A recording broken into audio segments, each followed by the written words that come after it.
Allez.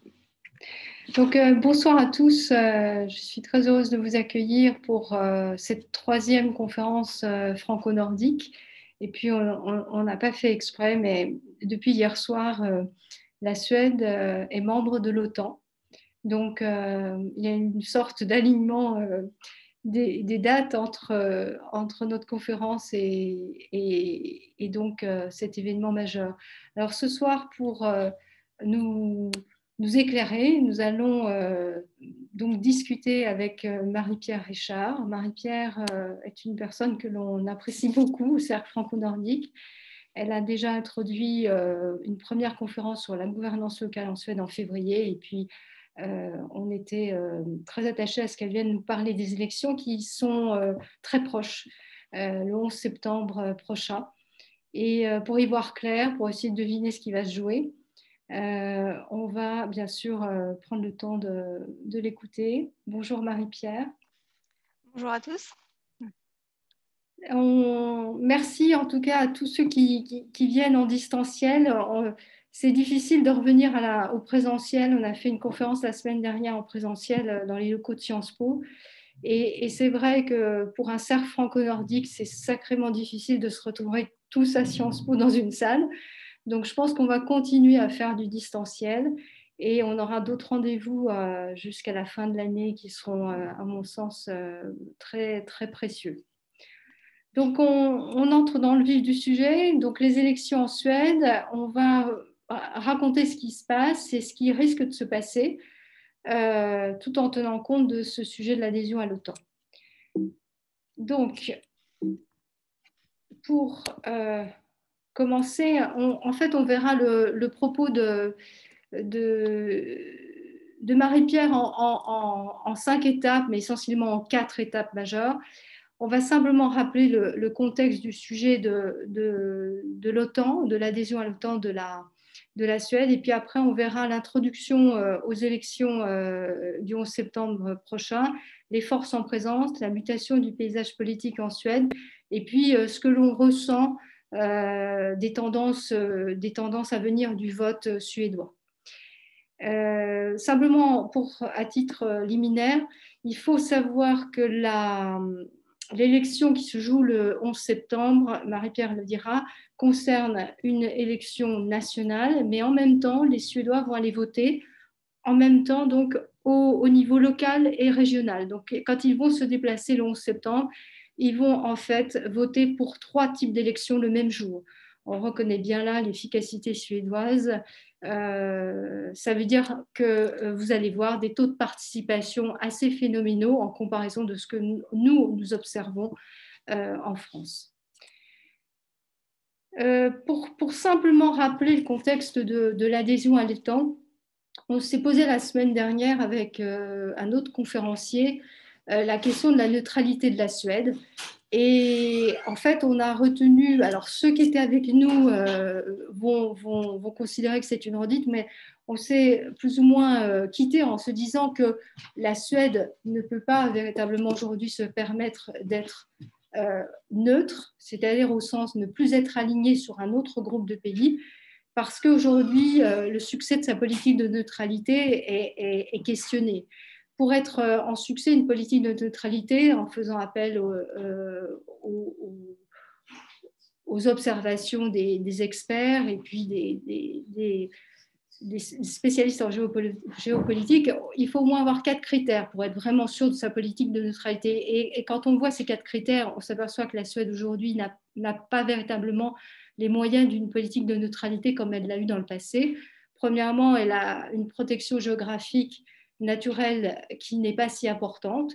Elle a notamment des menaces maritimes et notamment baltiques. J'ai simplement rappelé en 2014 un premier extrait d'article de presse qui disait que la Suède et la Russie commençaient dès 2014, mais bien avant d'ailleurs, à se confronter dans la zone. Donc elle n'a pas de barrière naturelle. Elle est au cœur d'un carrefour stratégique en proximité immédiate, bien sûr, de la zone russe. Elle est, pour être complètement neutre, il faudrait qu'elle soit éloignée, mise en périphérie avec un centre géopolitique comme la Russie. Or, elle est loin d'être en périphérie. On pourrait parler de l'Irlande qui est en périphérie, mais la Suède n'est pas vraiment en périphérie. Et il y a le sujet des matières premières essentielles, qui est aussi un point important du succès d'une politique de neutralité. Donc aujourd'hui, elle n'a peut-être plus les moyens d'être neutre comme elle l'a été, et peut-être encore moins d'être neutre en regard d'un alignement possible avec l'OTAN. Deuxièmement, elle a, vous savez, une position activiste en matière de défense des droits de l'homme. C'est d'ailleurs un des sujets de difficulté avant son entrée dans l'OTAN, qui a été opposé par la Turquie. Et aujourd'hui, la Suède, sur tout ce qui est défense des droits de l'homme, défense des droits en matière de, de, de tout ce qui est révélation sur les crimes contre l'humanité, sur crimes de guerre, sur génocide, bien sûr. Les activistes suédois sont reconnus comme étant très puissants, et c'est les suites, bien sûr, de la structuration des sanctions des crimes à l'international qui vient s'appliquer. Donc, la Suède ne peut plus rester en dehors aussi de ces sujets dès lors qu'ils sont médiatisés et qu'elle a un rôle activiste en matière de défense des droits de l'homme. Enfin, elle a été neutre officiellement, mais elle n'a jamais été pacifiste. Elle a effectivement eu des questionnements sur son service militaire, mais elle n'a jamais renoncé à une industrie d'armement. Et il faut être très prudent quand on utilise le terme neutralité en considérant que c'est un non-alignement, mais ce n'est pas forcément une absence de volonté de se défendre et de coopération militaire. Voilà. Donc, ça, c'était, je ne refais pas la conférence de la semaine dernière qui était bien plus riche que ce que je viens de faire, mais je voulais me permettre de repositionner, et puis on en reparlera de toute façon parce que l'histoire est loin d'être finie. À toi, Marie-Pierre, pour véritablement l'élection. On y va. Merci Elisabeth pour la présentation. Donc, je rebondis sur ce qui a été dit, à savoir que le 11 septembre prochain, les Suédois vont élire 349 députés. Donc la Chambre, le Riksdag, a 349 sièges à pourvoir pour un mandat de 4 ans. Et en Suède, il n'y a qu'une seule chambre depuis les années 70, puisque l'équivalent du Sénat a été aboli. Le mode de scrutin, c'est un scrutin de liste plurinominale à un seul tour. Et les Suédois, en fait, ont la possibilité de cocher ou de barrer certains noms qui veulent soit ne pas voir figurer au Parlement, soit qui souhaitent remonter dans la liste des élus. Donc, comme le disait Elisabeth, c'est une journée électorale, c'est-à-dire qu'il y a 3 élections en même temps, les régionales, les municipales et les législatives. C'est une configuration qui a parfois été remise en cause, et notamment par le fait que les débats sont essentiellement tournés, voire exclusivement, autour des enjeux nationaux. Donc les enjeux locaux sont souvent relégués au second plan dans les débats. Ceci dit, le gain d'argent et de temps à ne pas avoir à organiser plusieurs scrutins et la participation électorale qui est du coup quasiment aussi élevée aux 3 élections, tout ça fait qu'il y a un consensus pour maintenir cette journée électorale avec les 3 élections simultanées. Et d'ailleurs, quand on regarde dans les pays où les scrutins n'ont pas lieu à la même date, on se rend compte que même pour les élections locales, les politologues observent que le débat national prime sur les enjeux locaux. Donc ici, je vais surtout me concentrer sur les élections législatives, même si en fin de présentation, je ferai un focus sur les élections locales et régionales. Et si vous voulez, on pourra en parler lors de la discussion. Donc, je disais que le mandat, c'était de 4 ans. Et même en cas d'élection anticipée, les élections auraient eu lieu le 2e dimanche de septembre, donc le 11 septembre.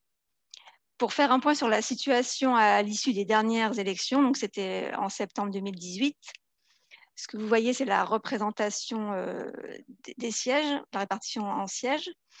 Donc, suite à une proportionnelle, 8 partis ont pu accéder au Parlement.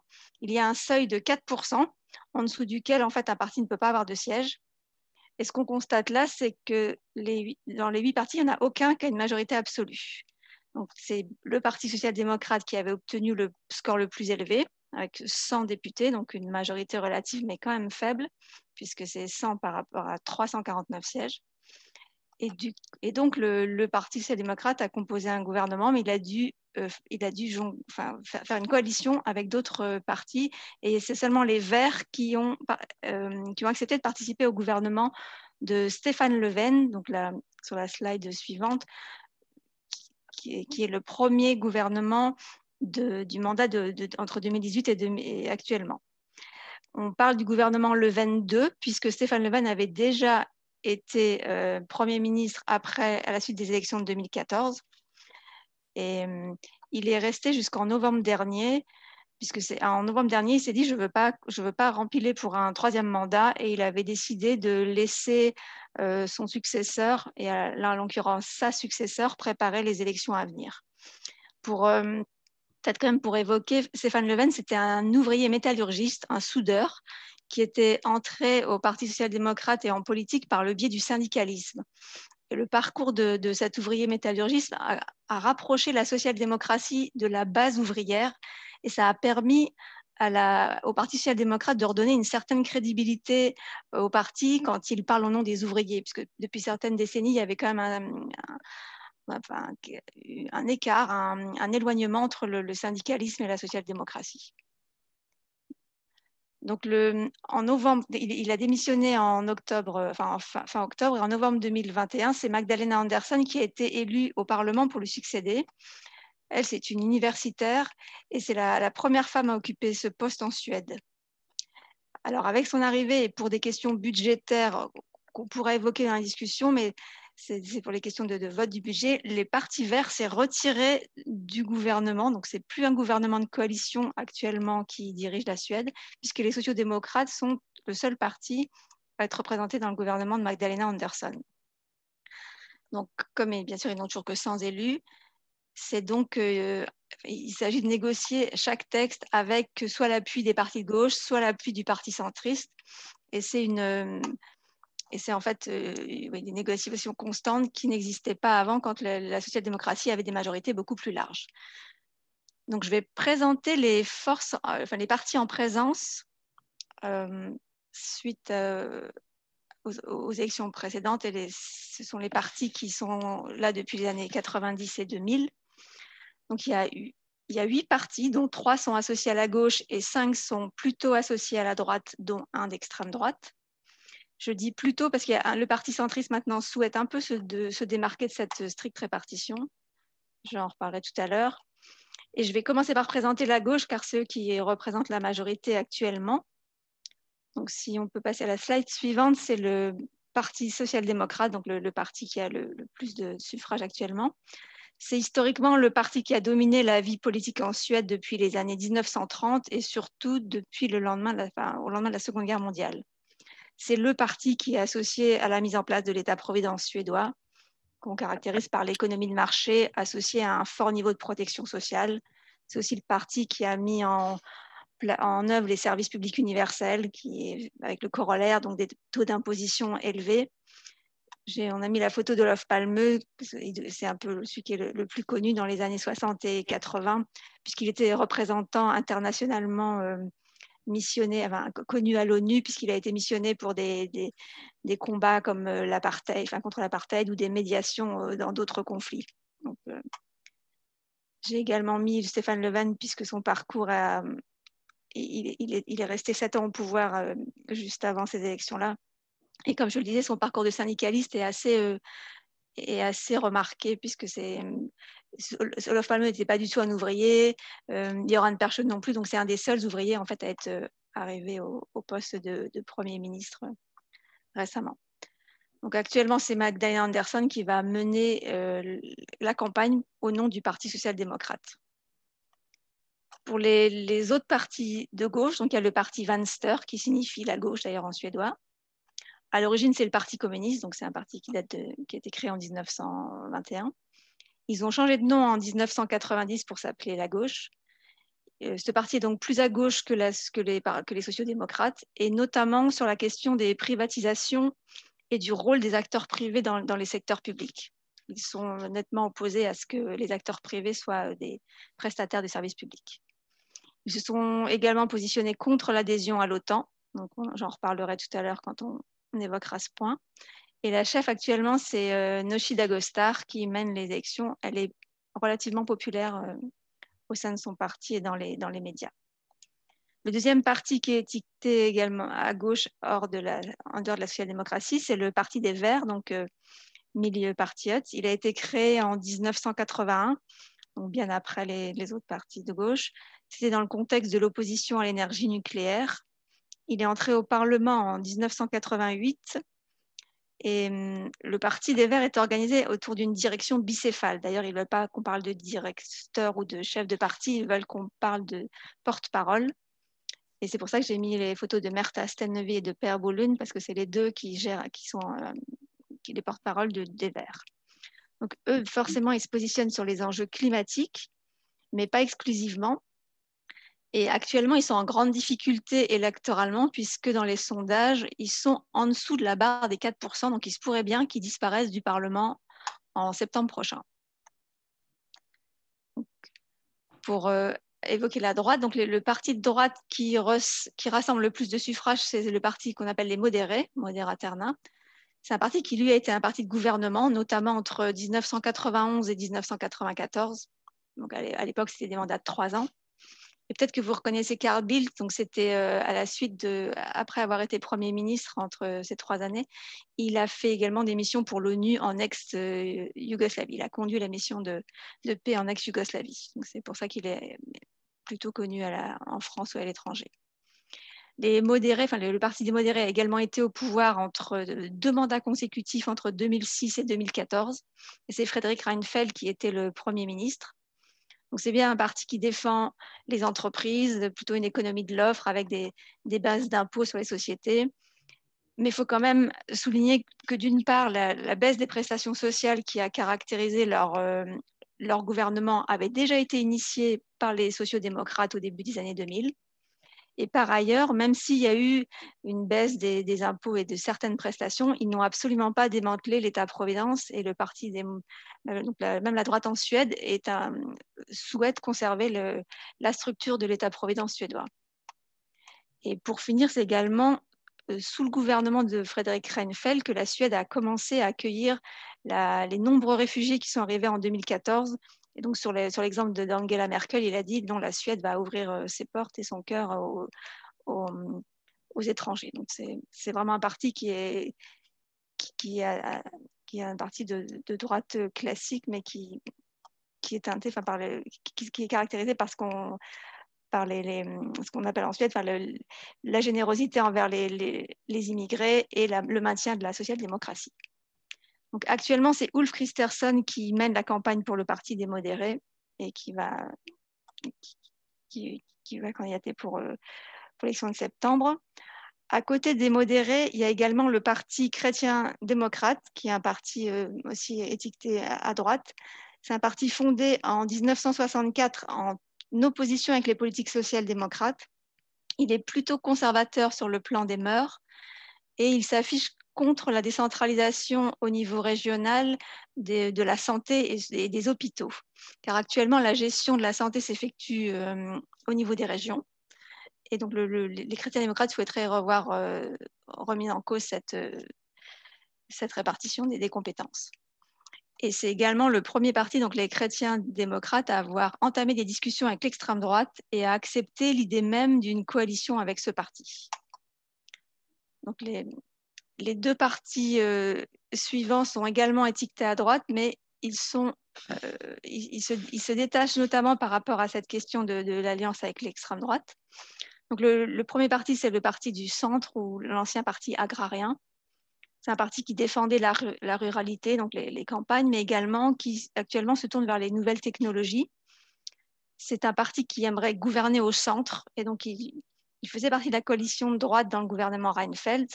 Mais aujourd'hui, il serait prêt à s'allier avec les sociodémocrates, étant donné qu'il est farouchement opposé à toute alliance avec le parti d'extrême droite.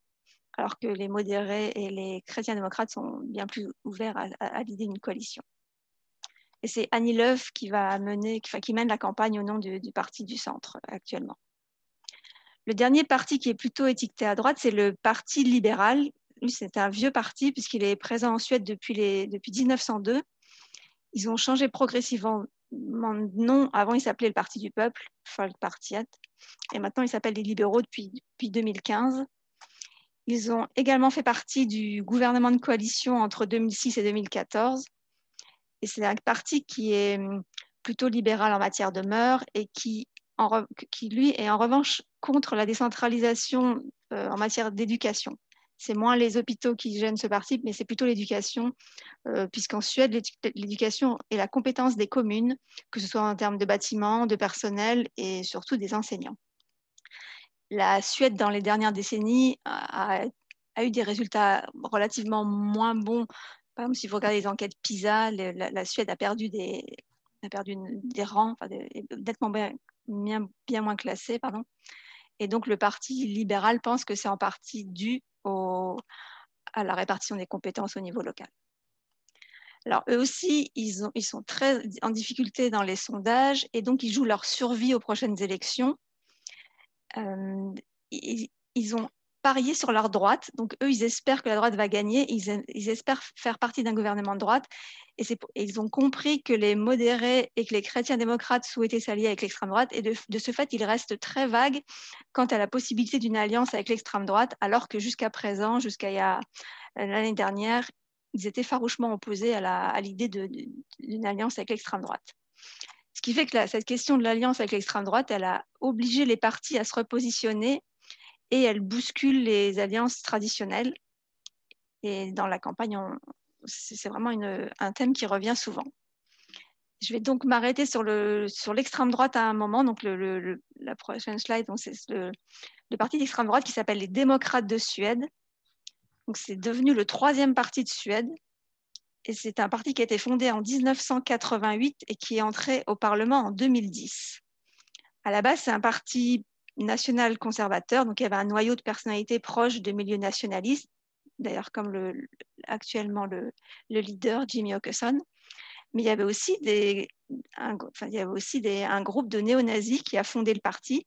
Et c'est ce qui distingue un peu ce parti des autres partis d'extrême droite nordique, puisque, par exemple, si vous prenez les vrais Finlandais en Suède, le parti du peuple danois au Danemark ou le parti du peuple norvégien en Norvège, eux n'avaient pas été liés à des mouvements néo-nazis à la base. Donc, depuis, le parti suédois d'extrême droite se revendique essentiellement anti-immigration et il tente de gommer son passé proche des milieux nazis. Et il a décidé d'adoucir son image. D'ailleurs, si vous regardez le logo derrière Jimmy Åkesson, c'est une fleur, alors que jusqu'en 2006, c'était une torche avec une connotation plus agressive.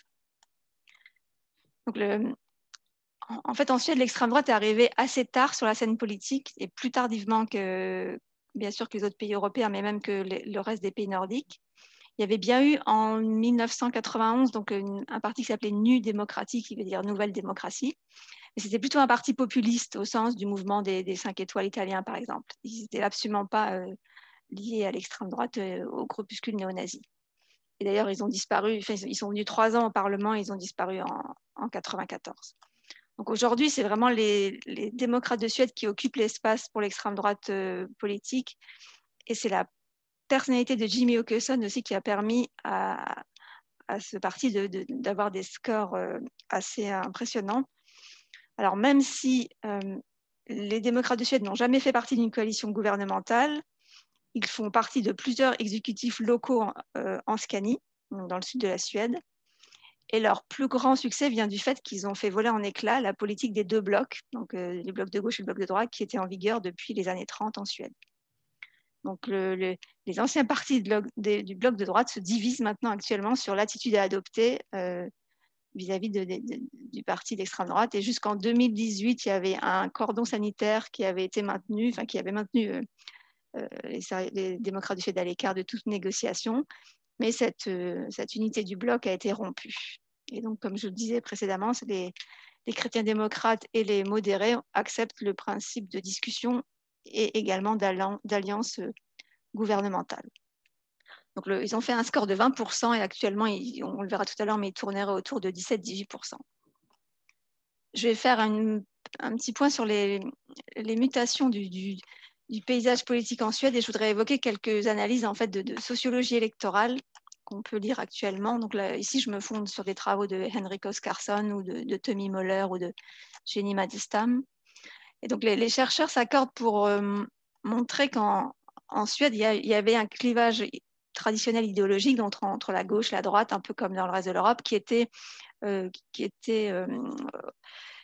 s'articulait autour de la division entre le travail et le capital. Donc, dans ces cas-là, il y avait un bloc de gauche, donc les sociodémocrates étaient soutenus par la gauche et ensuite par les Verts quand ils ont été constitués. Et de l'autre côté, les gouvernements de droite étaient soutenus par les autres partis qui soutenaient plutôt des politiques envers les entreprises ou ce qu'on appelle le capital. Et à ce clivage, c'est en fait est venu s'ajouter d'autres clivages socioculturels, comme par exemple l'importance du poids de l'Église ou du poids de l'État dans la société. Ce qui fait que parfois, les libéraux qui étaient plutôt pour moins d'État dans la société pouvaient se rapprocher des Verts qui à un moment aussi voulaient moins d'État dans la société. Ou en revanche, quand il s'agissait de parler de l'ampleur du secteur public et de limiter le rôle des acteurs privés, alors l'extrême gauche peut se rapprocher sur certains points de l'extrême droite. Donc, quand on parle des questions d'exclusion et de retraite, on peut aussi avoir des alliances qui sont au-delà des partis et qui dépassent les positions de la gauche et de la droite. Et en ça, les élections de 2014, donc pas les précédentes, mais encore celles d'avant, ont un peu constitué un tournant, puisque c'est là où on a vu la faiblesse de la social-démocratie qui était à 40% depuis les années 40, qui a toujours tourné autour de 40%. Et à partir de 2014, là, les sociodémocrates tombent à 30%, autour de 30%. Idem pour le parti de droite, donc les modérés. En général, ils étaient autour de 30%, et là, ils tombent entre 20 et 23%. Là, ils sont même en dessous de 20%. Donc les démocrates de Suède, donc l'extrême droite, est arrivé dès 2014 avec 13% et s'est affiché tout de suite comme le troisième parti du gouvernement. Donc, parallèlement à ça, les chercheurs soulignent qu'on a observé la chute du nombre d'adhérents, donc à la fois dans les partis et dans les syndicats. C'est ce qu'ils appellent le passage aux sociétés post-industrielles, avec le contexte de la mondialisation des écarts, du moindre écart en fait dans les politiques économiques des gouvernements de gauche ou des gouvernements de droite traditionnels, donc, ce qui aurait sans doute découragé, d'après eux, un engagement qui est plus traditionnel dans le cadre de partis politiques. Donc c'est vrai que cette tendance, elle n'est pas du tout spécifique à la Suède. Dans le reste de l'Europe, on a également ce genre d'analyse, mais c'est arrivé plus tard en Suède. Donc ici, il y aurait un peu l'arrivée de l'extrême droite, elle aurait marqué la fin de la spécificité suédoise où l'extrême droite était vraiment absente de l'arène politique. Il y avait bien des groupuscules constitués, mais jamais de représentation politique. Donc même si c'est vrai que les démocrates de Suède maintenant ont une rhétorique essentiellement anti-immigration, il y a quand même le thème du déclin ou le thème de la nation, donc le thème nationaliste qui est quand même très présent, comme les autres partis d'extrême droite européens. Donc là, on a vraiment, on a plus cette exceptionnalité suédoise qu'on pouvait observer auparavant. Alors de même, en Suède comme dans le reste de l'Europe, on observe qu'il y a des nouveaux acteurs politiques. Donc les partis sont devenus beaucoup plus professionnalisés et moins dépendants des militants. Et donc, parallèlement, ils ont été concurrencés par d'autres types d'engagements comme des associations, les réseaux sociaux, par le biais duquel les minorités comme les femmes, les immigrés ou les groupes LGBT ont réussi à se faire entendre plus que dans le cadre des partis politiques. Donc là aussi, en Suède, l'engagement politique n'est plus du tout synonyme d'adhésion à un parti, alors que ça a été longtemps le cas, et même plus qu'ailleurs, puisque l'adhésion à des partis ou des syndicats était plus fort qu'ailleurs. Donc je vais faire un petit focus sur les points saillants donc, du dernier mandat. Alors, avant le 2018, il y avait eu, dès 2014, comme il y a eu l'explosion de la politique des blocs, il y a eu ce qu'on appelle un accord de décembre 2014, puisqu'il n'y avait plus de majorité absolue et qu'une des majorités relatives et un poids de l'extrême droite élevé. Les sociodémocrates ne pouvaient pas avoir de majorité, et donc les partis de droite et les partis de gauche ont réussi à s'entendre pour faire un accord tacite en disant on ne va pas renverser le gouvernement de social-démocrates, donc on ne va pas s'allier à l'extrême droite quand il faudra voter le budget, donc on va s'abstenir. Et cet accord de principe est devenu de plus en plus difficile à respecter pour plusieurs partis de droite, notamment les chrétiens démocrates et petit à petit pour les modérés.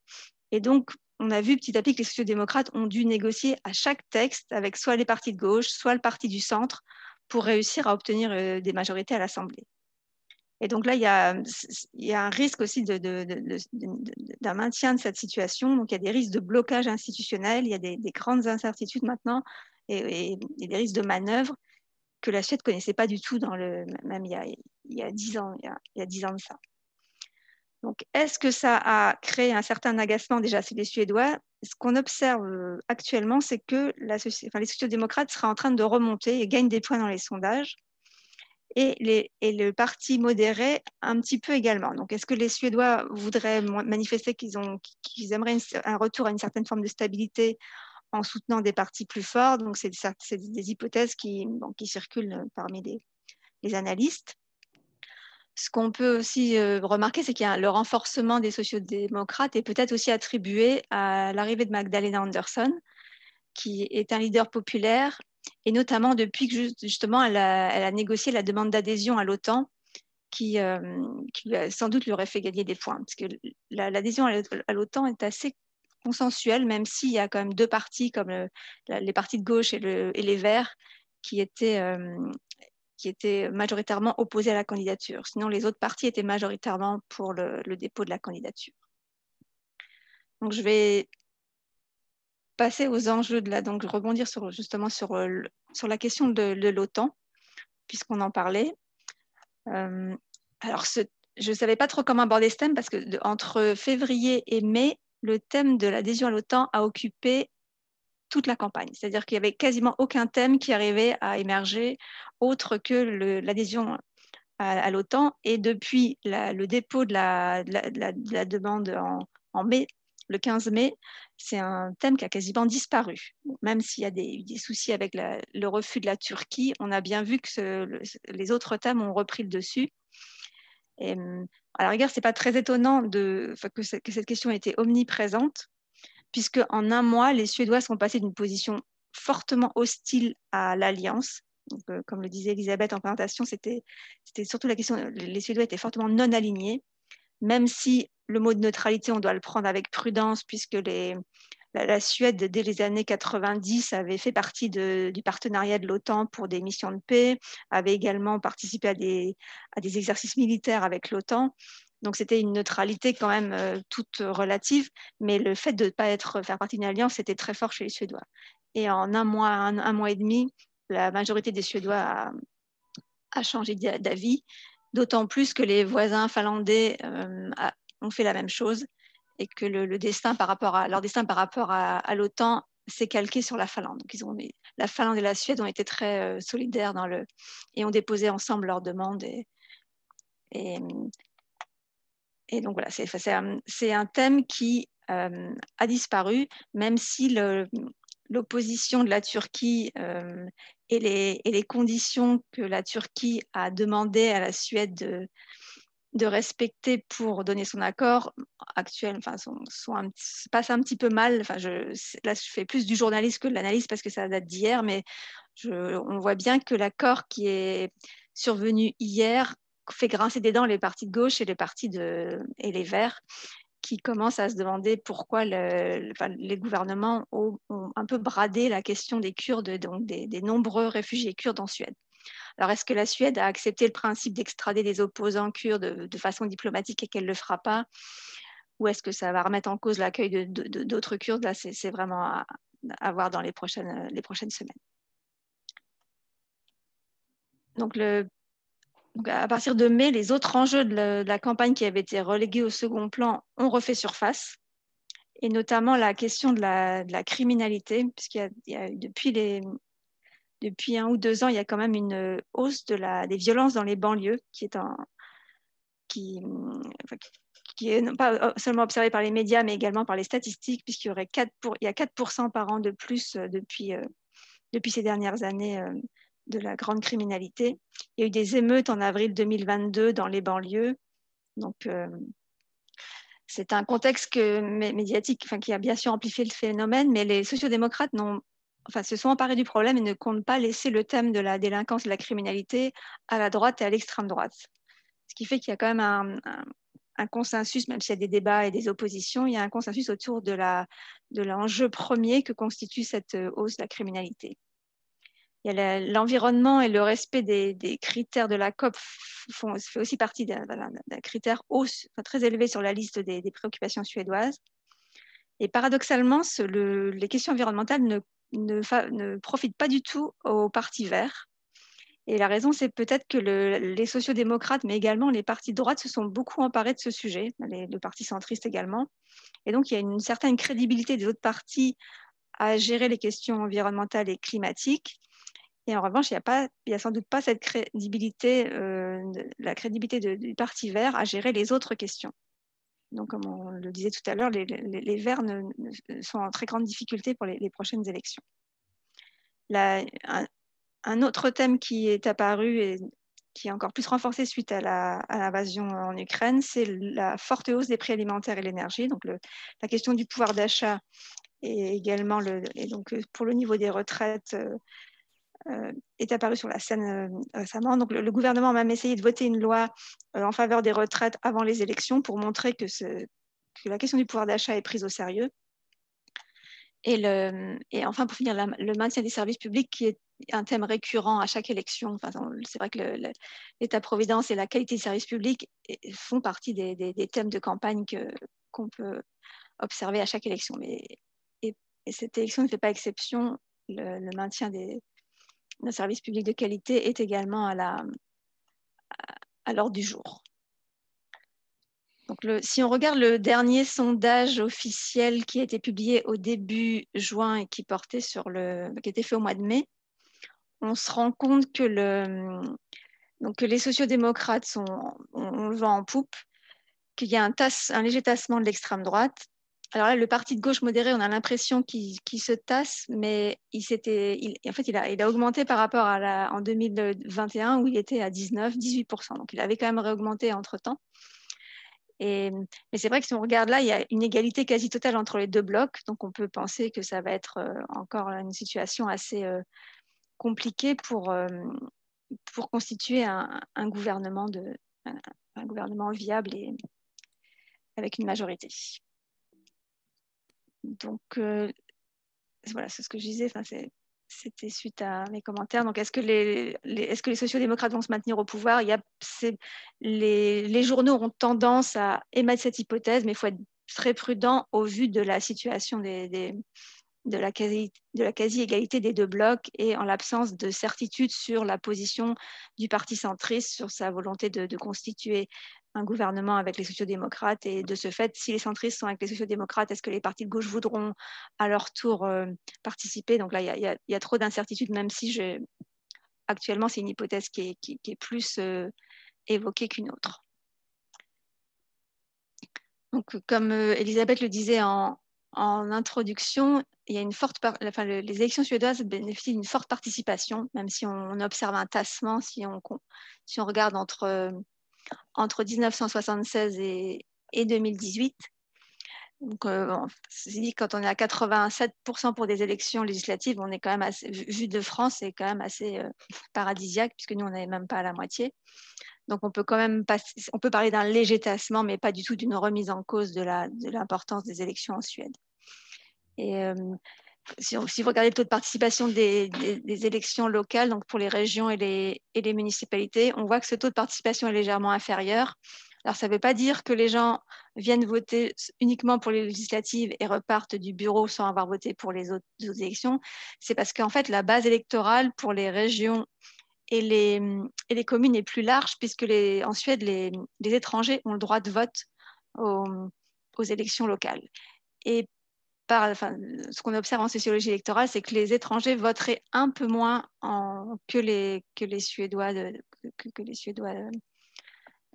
nés en Suède ou naturalisés. Donc c'est pour ça qu'il y a une participation légèrement moins grande pour les élections municipales et régionales. Donc, j'ai un petit point sur les municipales. Donc, il y aura 290 assemblées municipales à élire également le 11 septembre. Si on regarde la situation actuelle, on se rend compte que en violet, on voit c'est les communes qui sont dans un exécutif déjà comporte des partis qui sont au-delà des blocs de gauche et de droite. Donc, c'est déjà des coalitions larges, très larges, entre la gauche et la droite. Et on se rend compte qu'en fait, le clivage gauche-droite au niveau local, il a été dépassé depuis beaucoup plus longtemps qu'au niveau national et est beaucoup plus facile à dépasser de façon générale. Et donc, dès le début des années 2000, on s'est rendu compte que la capacité à créer des coalitions pour les exécutifs locaux était plutôt était plutôt orienté par la personnalité de dirigeants locaux, par exemple, ou un accord local sur une question particulière, plutôt que sur le score de partis ou d'alliances. Et si vous regardez dans le sud de la Suède, c'est pas rare qu'il y ait des sociodémocrates et des élus de l'extrême droite qui composent ensemble un exécutif local. Donc, ce qui est impensable au niveau national, bien entendu. Il y a également des partis locaux donc, dans le sud de la Suède, donc, mais ils ne sont pas assez majoritaires pour constituer des majorités à eux tout seuls. Donc, au niveau des régions, pour les élections régionales, là, il y aura 21 assemblées régionales à reconduire. Là aussi, si vous regardez la carte, les régions en violet sont des régions qui ont des exécutifs larges, c'est-à-dire avec des partis à la fois de droite et de gauche.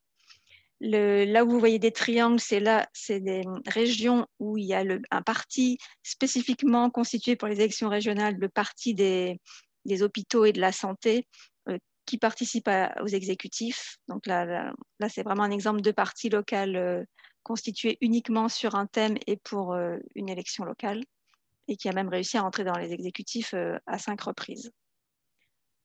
Donc, en gros, pour résumer sur les élections locales, il faut dire que les thèmes sont beaucoup moins présents dans les débats, même actuellement. C'est vraiment les thèmes nationaux qui sont prédominants dans les médias.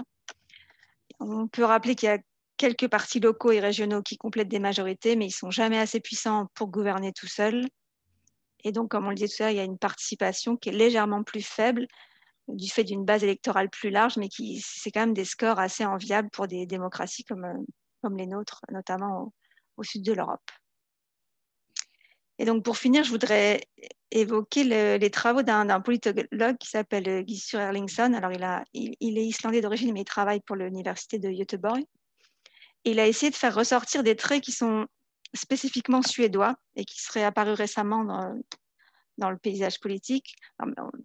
C'est sûr qu'on ne peut plus parler d'exceptionnalisme suédois comme on le faisait avant, mais selon lui, il y a quand même des traits qui distinguent la Suède comme l'absence de polarisation entre des campagnes conservatrices et des centres urbains libéraux. Par exemple, ça, on le voit bien en France, on le voit bien aussi dans les pays anglo-saxons.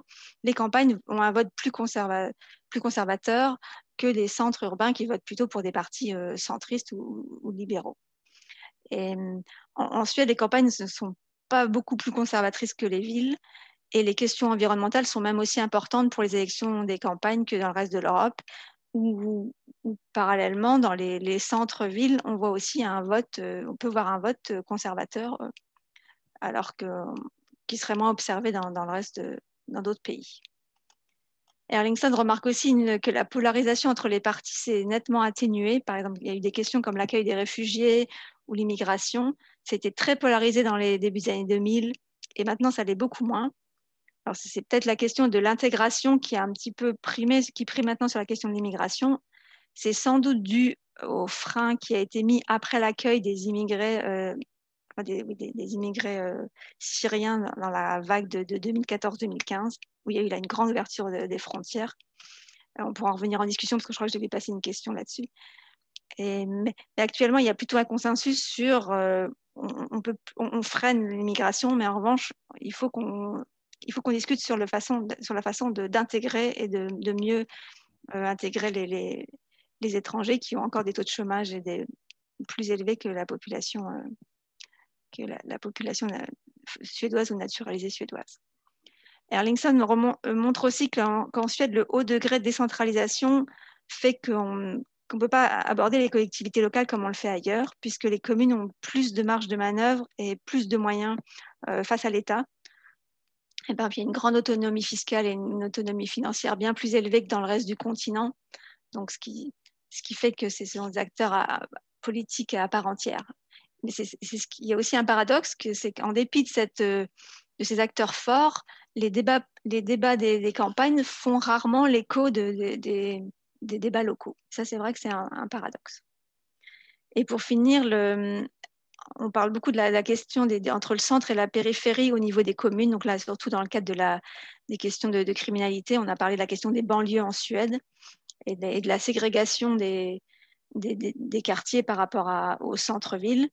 Et cette question du centre-périphérie, elle apparaît en Suède uniquement au niveau des communes. Par exemple, on parle pas de ségrégation entre Stockholm, par exemple, la capitale, et le reste, ou au niveau des régions, on cite pas non plus il y a pas l'air d'avoir une ségrégation entre les villes les plus importantes des régions et le reste des villes plus petites.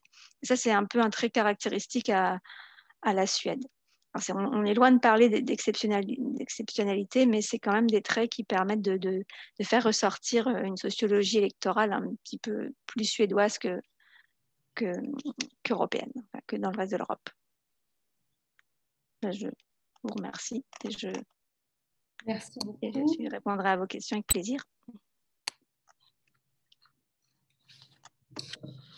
Merci beaucoup, Marie-Pierre. C'est très important de t'écouter. Je vais laisser la parole à nos auditeurs tranquillement pour que vous puissiez profiter de ce moment et de Marie-Pierre. Je vous propose qu'on vous remette également le PowerPoint pour que vous puissiez, si vous le souhaitez, le revoir. Voilà. Mais n'hésitez pas à poser vos questions. Alors, je crois qu'il y a déjà 2 questions qui ont été posées. Je ne sais pas si... Une question, je crois, sur le nombre des immigrés. Du coup, j'étais en train de rechercher les chiffres qu'on avait donnés à la dernière... On avait donné à la dernière conférence, c'est en proportion de la population, c'est considérable. Si on rapporte à l'effort allemand, qui a souvent été cité dans la presse, on avait vu que la proportion était considérable, beaucoup plus C'est vrai que des fois, c'est compliqué de parler du nombre d'étrangers ou d'immigrés, parce qu'entre-temps, il y a des naturalisés ou il y a des gens qui obtiennent la citoyenneté. En gros, ce qu'on peut dire en Suède, c'est que au début des années 2000, il y avait 14% de la population qui était d'origine étrangère, et en 2016, il y en a 25%. Donc, c'est un quart de la population qui est d'origine étrangère, ou 24. Et c'est ce que disait Elisabeth, c'est tout à fait vrai, c'est que en 2014 et 2015, ça a été, on en parle, enfin, on cite souvent l'Allemagne, mais c'est la Suède qui a accueilli en proportion le plus de réfugiés. Si on regarde par million d'habitants, donc j'ai retrouvé le chiffre, c'est plus de 33 000 personnes par million d'habitants, alors que l'Allemagne, c'est 10 000, enfin presque 11 000 personnes. Donc c'est 3 fois plus que l'Allemagne en proportion. Voilà. Et beaucoup moins cité par les médias et également par les commentateurs des situations internationales. Oui. Est-ce que vous avez d'autres questions n'hésitez pas à profiter du moment. Oui, bonsoir. Bonsoir. Ma question est la suivante. Tout à l'heure, vous parliez de cette grande inversion. Est-ce que vous pouvez approfondir cette grande inversion qui s'est passée d'une position quelque part sur la volonté de la neutralité à tout prix et surtout le non à l'OTAN, à l'intégration de l'OTAN, vers d'un seul coup voilà, comment ça s'est construit? Est-ce que en fait, j'ai le sentiment à travers ce que je lis, au-delà de l'aspect du conflit qui est un élément déclencheur, qu'il y avait il y avait quand même des débats de fond qui restaient latents et qui n'étaient pas abordés par la classe politique pour toutes les raisons du monde. Est-ce que vous avez quelques éléments d'information là-dessus? Alors, je commence, Elisabeth, tu pourras compléter sans doute, ce que tu connais largement aussi bien que moi, mais ce que j'ai lu dernièrement, c'est que c'est déjà la neutralité. Les Suédois parlaient pas d'eux-mêmes comme des neutres, mais profitaient en fait de cette neutralité pour pouvoir faire des médiations aussi dans les autres conflits. Ils trouvaient que cette situation, elle était assez confortable. Même si, comme je le disais, en fait, dès les années 90, la Suède a fait partie d'un partenariat avec l'OTAN sur des missions de la paix, mais surtout a participé à des exercices militaires. Et notamment, dans les dernières années, ça a été ce lien, enfin, ce partenariat renforcé a été effectif depuis plusieurs années. Et donc, c'est vrai qu'on en parlait, c'est vrai que c'est jamais apparu dans les débats politiques. Par exemple, je vois même, j'ai suivi la campagne de 2014 et de 2018 et je me souviens pas que cette question, elle ait été abordée à aucun moment. Mais c'est plutôt quand on lit des articles spécialement sur la politique étrangère ou la question de la neutralité, en effet, qu'on voyait plutôt une opposition, enfin, en tout cas des hommes politiques qui disaient, mais de toute façon, là, nous, les Suédois, on est contre le principe d'une alliance et notre position actuellement, elle nous va bien. Et le ministre actuel, Peter Hultqvist, là, qui était jusqu'à janvier, il a dit, tant que je serai ministre, jamais la Suède ne fera partie de l'OTAN. Et ça a quand même été un revirement assez spectaculaire du fait de l'invasion ukrainienne. Et je pense que la Suède, comme la Finlande, avait des liens, enfin, d'après ce que j'ai compris, une diplomatie un peu parallèle avec la Russie. Enfin, ils s'entendaient, d'après ce que j'ai compris, plutôt bien avec la Russie. Et ils ont eu l'impression d'avoir été un peu trahis parce que même avant l'invasion à l'Ukraine, ils étaient sûrs que la Russie allait pas y aller.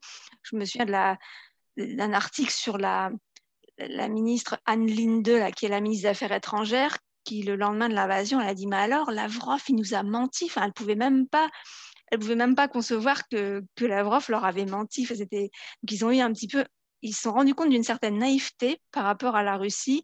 Et je crois qu'ils s'en remettaient pas en février-mars. Et donc, ça a été un peu et surtout, ils ont eu peur du fait que on l'a pas dit en France, mais la Russie a fait 4 exercices militaires au-dessus de Gotland. Ça veut dire qu'ils ont enfreint les eaux territoriales. Ils ont pas, avec des bateaux, mais également avec des avions. Donc, ils ont enfreint la frontière enfin, ils ont voulu intimider la Suède. Et donc, ça, c'est quand même assez mal passé dans l'opinion suédoise. Mais en fait, quand je regarde les 60 dernières années, il y avait une forme de consensus géopolitique bilatéral, un peu tiré par les cheveux, ce que je dis, mais je veux exprimer par là le fait qu'effectivement, comme vous le signez très justement, la Suède et la Finlande maintenaient des relations avec la Russie parallèlement à ce que l'Europe maintenait via l'OTAN dans sa géopolitique et sa géostratégie, ne serait-ce que par la position nord et les ambitions russes en Arctique, enfin, sur toute la zone, bien sûr, glaciaire, qui était une position à la fois pour les stratégies d'énergie, les stratégies militaires. Et il y a toujours eu des relations spécifiques Finlande et Suède avec la Russie. Donc je pense que cette idée de trahison un peu, cette excuse, bien sûr, déclenchée par le conflit, leur a permis aussi de reprendre un peu la main sur la dimension qu'ils voulaient à l'égard de la diplomatie qu'ils entretenaient avec la Russie depuis longtemps. Après, il faut savoir qu'ils avaient, enfin, comme le disait Elisabeth en introduction, c'était pas des pacifistes et ils l'ont fait aussi par opportunisme. Je suis un peu dure, mais ils étaient bien contents de ne pas avoir à payer pour l'armée de l'OTAN parce que là, leur budget militaire, il va devoir augmenter. Ils étaient contents de pouvoir bénéficier en fait davantage d'être idéologiquement à l'Ouest et en même temps de pouvoir être amis avec la Russie. D'autant plus qu'il y a quand même toujours eu une solidarité avec la Finlande. Et en Finlande, il y a ce qu'on a appelé la position finlandaise ou la finlandisation, c'est-à-dire qu'on avait quand même peur de la Russie. On avait bien compris que si on ne faisait pas de vagues et si on ne s'affichait pas trop dans une alliance avec l'Ouest, la Russie nous ficherait la paix. Donc les Finlandais, ils ont compris ça, mais ça, c'est tombé avec l'invasion russe. Et donc ils se sont dit, mais on ne peut même plus faire confiance. Ce principe-là, il ne peut même plus être il peut même plus être vérifié, puisque la Russie, on ne voit pas trop, elle peut attaquer n'importe quand.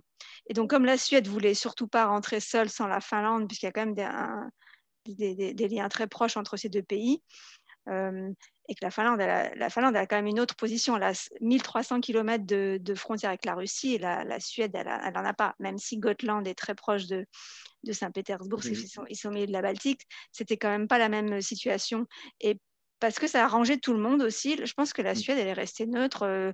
Financièrement, c'était bien. Enfin, économiquement, financièrement. Puis stratégiquement, ils étaient reconnus aussi. Olof Palme, il avait plus de poids quand il arrivait à l'ONU en disant, nous, de toute façon, on n'est pas dans un camp, donc on peut faire de la médiation. Il était très proche, par exemple, de quelqu'un comme Willy Brandt. Enfin, la Suède a aussi, dans la relation dans la Ostpolitik de l'Allemagne, la Suède était présente parce qu'ils disaient, nous, on est crédible, on n'est ni à l'ouest ni à l'est.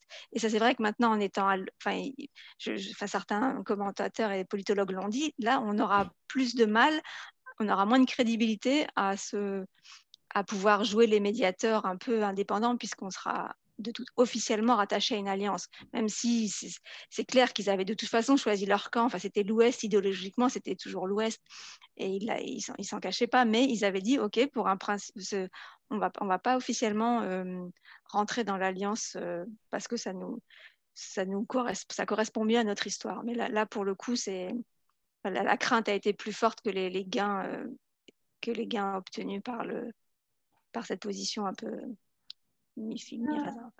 Il y a une autre question par rapport à la situation des Kurdes. Pour revenir à la neutralité, à mon sens, pour résumer, mais sans parler de géopolitique, il y a deux forces en présence politique interne qu'on a vues, donc les sociodémocrates d'une part et les modérés d'autre part. Les sociodémocrates ont été pendant très longtemps, et je crois que c'est eux qui ont fait basculer la situation actuelle, parce qu'ils étaient dans la file droite de Olof Palme, et Olof Palme, c'était la troisième voie. C'était exactement ce que Marie-Pierre dit, c'est qu'il quand il luttait contre l'apartheid ou dénonçait les écarts, il n'était ni à l'Est, il n'était ni du côté soviétique, ni du côté américain, et il cultivait ça. Et les sociodémocrates ont gardé cette histoire jusqu'à récemment. Et c'est le shift qui s'est opéré là durant la dépose du dossier qui a fait que le problème était réglé, puisque les sociodémocrates avaient fini de réfléchir sur cette question. Ils avaient tourné la page. Et les modérés, à contrario, ont toujours été pour l'OTAN, mais ils étaient aussi beaucoup pour privilégier la relation économique et commerciale dans la suite du chute du mur. Il ne faut pas oublier que la Stockholm School of Economics, qui est quand même l'équivalent de quasiment Sciences Po en Suède, immédiatement après la chute du mur, a développé une série de réseaux d'écoles qui sont en fait des petits Stockholm School of Economics. Elle en a déposé en Lettonie, la Riga School of Economics, et à Moscou.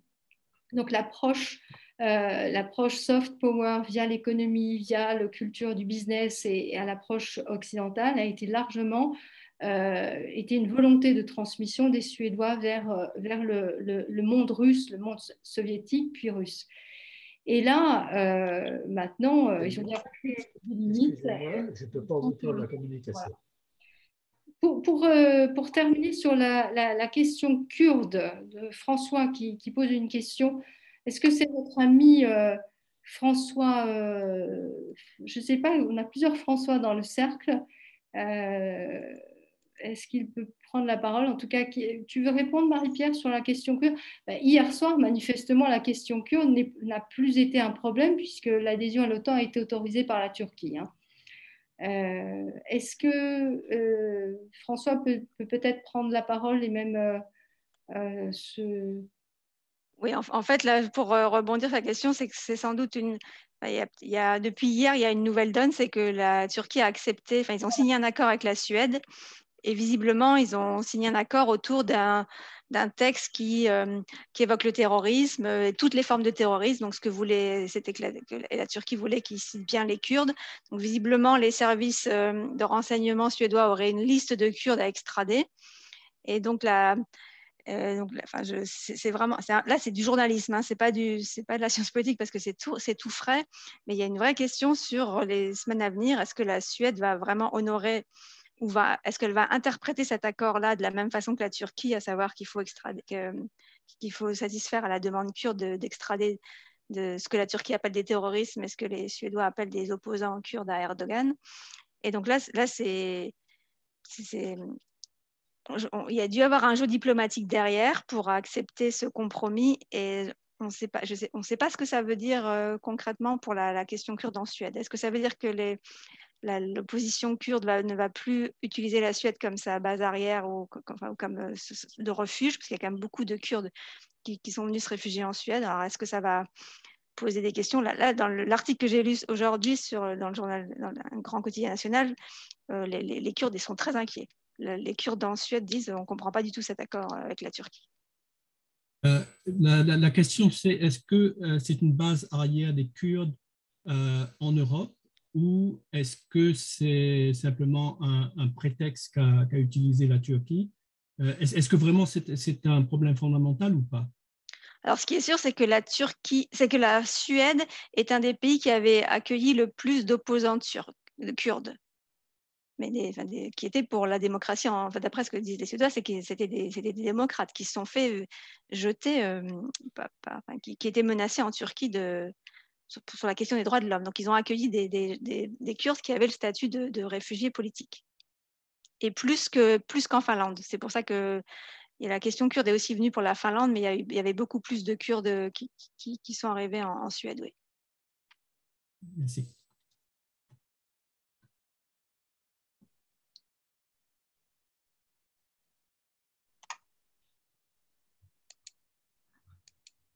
Est-ce que je voudrais poser une question un peu concernant les élections, puisque les élections ont lieu en une journée aux 3 niveaux.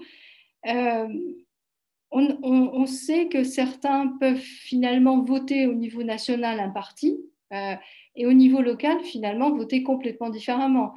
Donc, il y a des écarts potentiellement de vote. On peut voter social-démocrate au niveau national et potentiellement l'extrême droite au niveau local s'il y a une coalition avec un homme ou une femme qui fédère autour de lui et répond à une question pragmatique.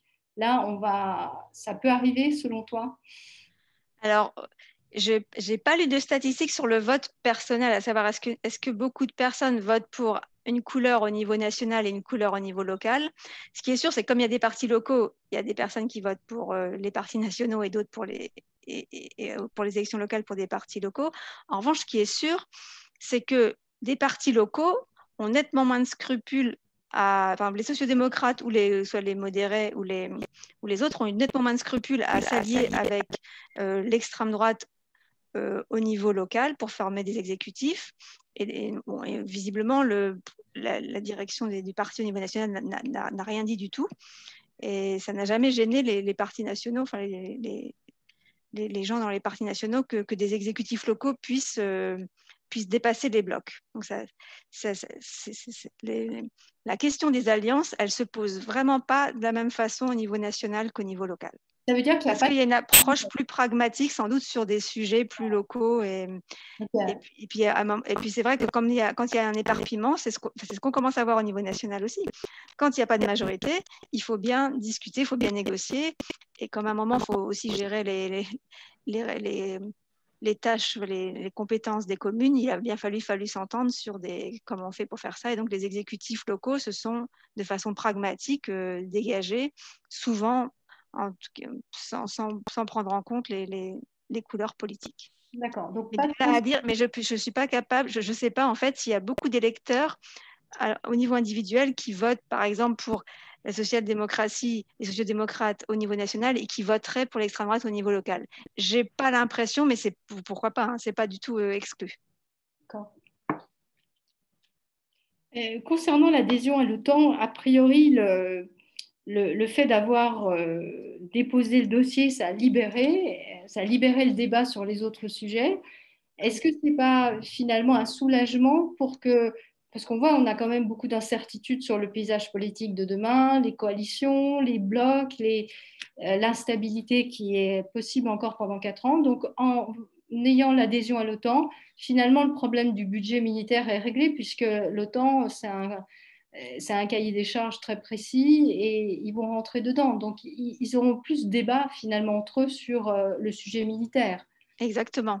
Ça, pour le coup, c'est aussi pour ça que c'est un sujet qui est un petit peu maintenant en retrait, puisque là, il n'y aura plus de questions sur le poids de l'armée en Suède, sur la défense, puisque ce sera un cahier des charges. Il faudra répondre au cahier des charges. Alors, je sais que dans les débats avant l'adhésion à l'OTAN, c'était aussi pour se dire, mais il faudra aussi participer aux missions de l'OTAN de maintien de la paix. Est-ce que s'il avait fallu aller en Libye, etc., est-ce qu'il faudra y aller? Donc, est-ce que le débat, quand la question va se reposer de façon concrète, combien de soldats, il faut envoyer les soldats là, pour cette mission-là, est-ce que la question de l'adhésion, ou en tout cas de la position va se reposer? C'est possible, mais là, comme c'est assez abstrait et qu'il y a un cahier des charges à respecter et que la majorité des Suédois étaient quand même favorables à l'adhésion à l'OTAN, en tout cas à court terme, cette question, oui, elle devrait plus apparaître dans le débat en tout cas. Une question? Alors, merci à vous. Merci. Donc, je pense qu'on va s'arrêter. Je voulais simplement, avant de terminer, vous donner une information. D'abord, purement, excusez-moi, je vais passer très vite les diaporamas pour vous donner une information. Si le cœur vous en dit, on se retrouve le 20 septembre prochain. Donc, d'ici là, bonnes vacances. On va se retrouver à 18h.